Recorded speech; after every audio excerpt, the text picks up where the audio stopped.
I'm not the best person to answer this question, but I mean, I know that there was a lot of, and you'll find this, in if you have a chance, or some of your contributors might be know the literature on this, but there was always an accusation that the new towns, particularly from Glasgow's case, East Kilbride, Cumbernauld, Irvine,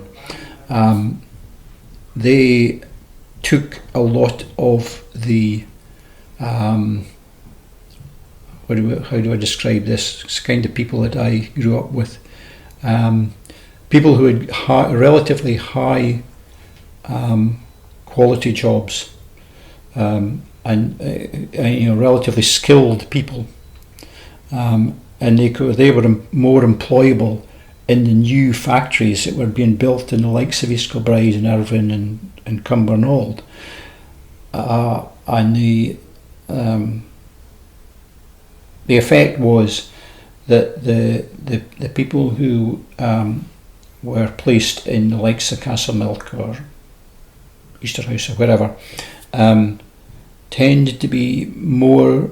There were more lower skilled people, lower income people, more people likely to be at risk of unemployment, and that is definitely, I think anyway, I think that was unhelpful, that people were tended to be separated out like that, because I think in the traditional communities there were more.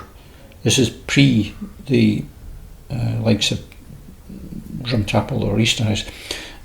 Were more mixed, was more social mix. I had a friend who grew up in Knightswood, so her father was a foreman in Singers in Clydebank.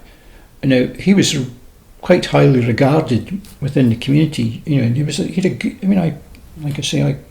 quite a lot of my friends would come from this kind of background, people who were pretty, quite highly skilled and well respected.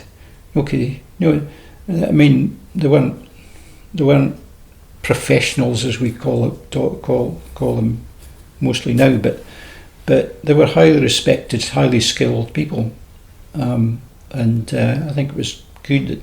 It's good to have a mix of those. And I mean, one of my uncles was a bank manager. He lived in a peripheral scheme in Aberdeen, for a few years anyway, until he was sent to a place with a bank house, but that was beside. But the scheme had people who were really mixed in their backgrounds and skills and so on. So yeah, I mean, but you'll find people who know a lot more about allocation policies than I do.